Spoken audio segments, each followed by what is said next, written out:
হঠাৎ হেৰাই গ'ল লখিমপুৰৰ শিল্পী সমাজখনৰ এক সম্পদ।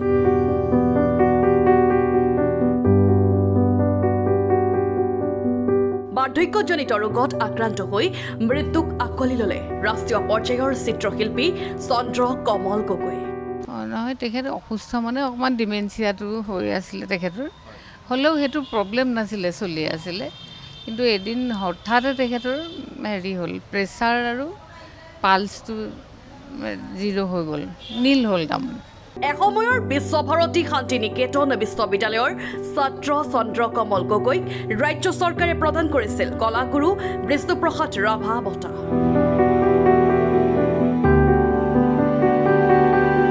বহু যুগাত্মক চিন্তাধাৰাৰ উদাৰ মনৰ ব্যক্তি আছিল চিত্ৰশিল্পী চন্দ্ৰ কমল গগৈ। তেওঁ নিজৰ কথা ইমান চিন্তা নকৰে, উদাসীন টাইপৰ মানুহ আছিলে, মানুহক সহায় কৰি ভাল পাইছিলে। ঘৰৰ বস্তু কাৰোবাৰ অসুবিধা হ'লে ঘৰৰ পৰা জোৰবস্তি লৈ দি দিয়েগৈ যে তহঁতি পাবিয়েই, কিন্তু এইজনে পোৱা নাই। কোনোবাই যদি আজি কাৰোবাৰ খাবলৈ নাই, কাৰোবাৰ যদি পৰীক্ষা মেট্ৰিক দিবলৈ এনেকৈ কিবা কিবি পইচা পাতি দিগদাৰ হয়, সেই ঘৰৰ পৰা মোক কিবা এটা লাগে বুলি কৈ তেনেকৈ দিয়ে।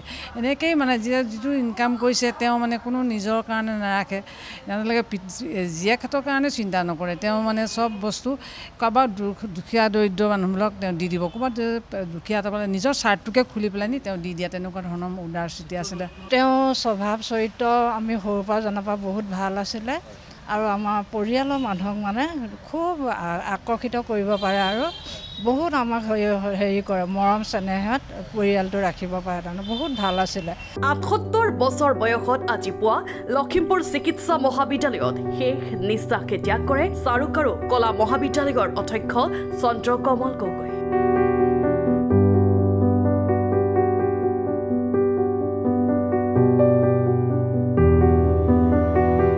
চিত্ৰশিল্পীগৰাকীৰ মৃত্যুত এতিয়া মৰ্মাহিত হৈছে পৰিয়ালৰ লগতে লখিমপুৰবাসী।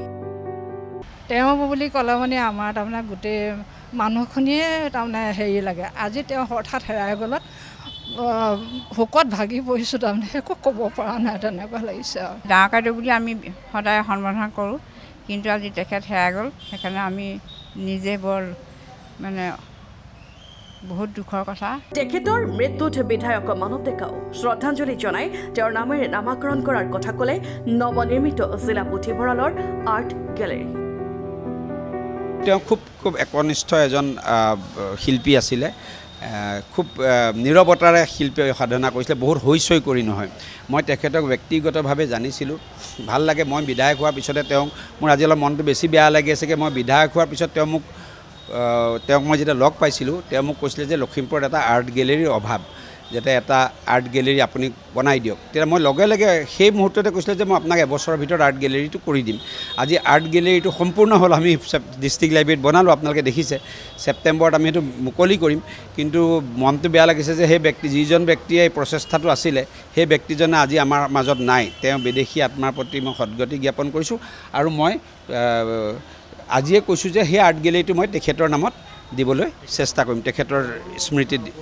হয়, তেখেতৰ স্মৃতিতে আৰ্ট গেলেৰীটো দিবলৈ মইতো চৰকাৰী বস্তু সিদ্ধান্ত, কিন্তু মই সেই সিদ্ধান্তটো চৰকাৰক জনাম, আৰু মই এইটো চৰকাৰীভাৱে সিদ্ধান্তটো গ্ৰহণ কৰিবলৈ চেষ্টা কৰিম। Bureau report, Lakhimpur today.